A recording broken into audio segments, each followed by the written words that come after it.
জি, আসসালামু আলাইকুম। প্রিয় দর্শক, আমরা জুয়েল ভাইয়ের ধামরাইতে প্রজেক্টে আসছি। এই প্রজেক্টটা আসলে অ্যাগ্রো প্রজেক্ট। জুয়েল ভাইয়ের শখের বসেই দেখেন এই যে মাজরা পোকা বা মাকড় এইখানে অ্যাটাক করছে। বেসিক্যালি পেঁপে গাছ খুব সেনসিটিভ। আমরা বাজার থেকে পেঁপে কিনে খাই, আমরা সবাই জানি, বা বাড়িতে একটা দুইটা গাছ সবাই লাগায়, সার ওষুধ দেয় না, এই যেরকম হয় হতে থাকে। কিন্তু যখনই আপনি কমার্শিয়াল প্রজেক্টে যাবেন তখন হিসাবটা আলাদা।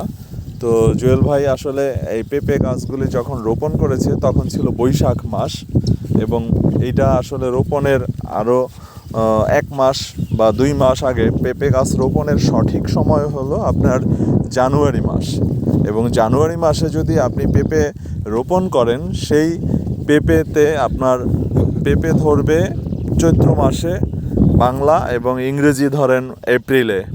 তো ওই সময়ে যে পেঁপেগুলি ধরবে, ওই পেঁপেগুলি আপনি বাজারে প্রচুর মূল্যে বিক্রি করতে পারবেন। কাঁচা পেঁপে 50 টাকা, 60 টাকা, 100 টাকা কেজি আমরা এই বছরে কিনে খাচ্ছি, এবং এখনও বাজারে পেঁপের দাম অনেক চড়া।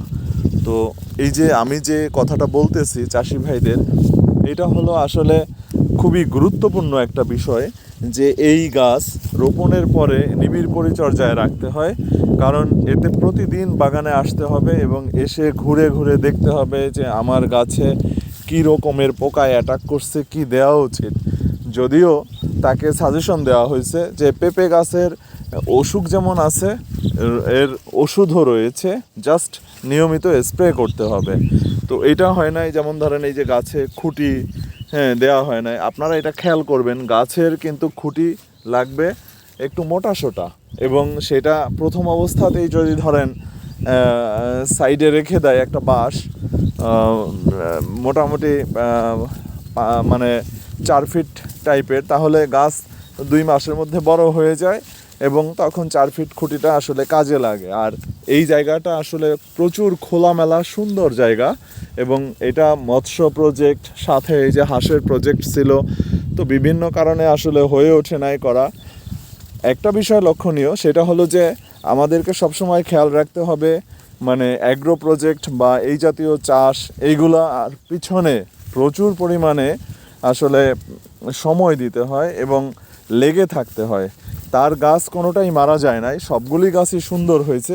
আপনি তার মুখ থেকেই শুনতে পাবেন। জুয়েল ভাই, আপনি একটু বলেন যে এটা আসলে মানে কী রকম, কীভাবে কী ছিল, বা আমাদের মানে আপনার যে চাষের ক্ষেত্রে আপনি কি মনে করেন যে কোন জায়গাটায় কি প্রবলেম ছিল? কারণ কারণ হ্যাঁ, এটা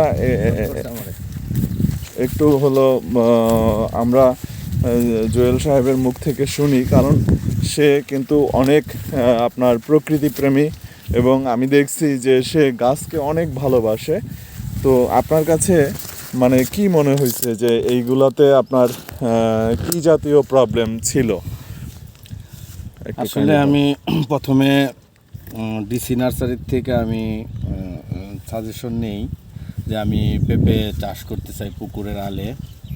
তো ডিসি নার্সারির যে প্রপারেটর মালিক বন্ধুবর্গ, যে দীপক সাহেব, উনি আমাকে কিছু চারা দেয়। প্রথম ধাপে 200 চারা নেই আমি রেড লেডি। এই যে দেখেন আমার ফুলও এসে গেছে। তো রেড লিলি দেওয়ার ফলে যে সময় আসলে চারাগুলো লাগানোর কথা, ওই সময় আমি লাগাইতে পারি নাই, লেট হয়ে গেছে প্রায় 3 মাসের মতো। তা তো যার ফলে আমার ফল আসতেও দেরি হচ্ছে। তো রেড লেডি ডিসি নার্সারি থেকে আনার ফলে দেখলাম চারাগুলা 100% ভালো। যত্ন সহকারে যদি কেউ এটা চাষ করতে পারে, তো আমি মনে করি সে লাভবান হবে। যত্ন সহকারে, যেমন প্রতিদিন গাছের কাছে আসতে হবে দুবেলা, সকাল বিকাল, আবার টাইম মতো স্প্রে, কীটনাশক, মাকড়নাশক, ছত্রাকনাশক, গোড়া পচানাশক, তারপরে হচ্ছে আপনার সার, এগুলা যদি ঠিক মতো দেওয়া যায়, তো আমি মনে করি পেঁপের চারায় লাভবান হওয়া যাবে। তো আমার এদিকে একটু বেশি বৃষ্টি হয়ে যাওয়ার কারণে, অতি মাত্রায়, তো আমি ওই সময়টায় সারও দিতে পারি নাই, স্প্রেও করতে পারি না, যার কারণে আমার একটু গাছের একটু সমস্যা দেখা দিছে, যার কারণে আমি ভাইয়ের কাছে শরণাপন্ন হয়েছি। ভাই আসছে এখানে, তো আয়সা উনি আমাদের সাজেশন যেভাবে দিবে সেভাবে আমরা কাজ করব ইনশাল্লাহ। এখানে একটা বিষয় লক্ষণীয়, আমরা এই যে দেখতেছি যে উপরে পাতা একটা স্পট, এটা মূলত আসলে যে স্প্রে করছে পরিমাণে বেশি মিশিয়ে ফেলছে ওষুধটা না জানার কারণে। কারণ পরিমাণের থেকে বেশি মিক্সড করলে পরে এই যে দেখেন পাতার উপরে স্প্রে পরে, কারণ পাতা গুলি তখন ছিদ্র ছিদ্র হয়ে যায়, এই ক্ষেত্রেও তাই হয়েছে।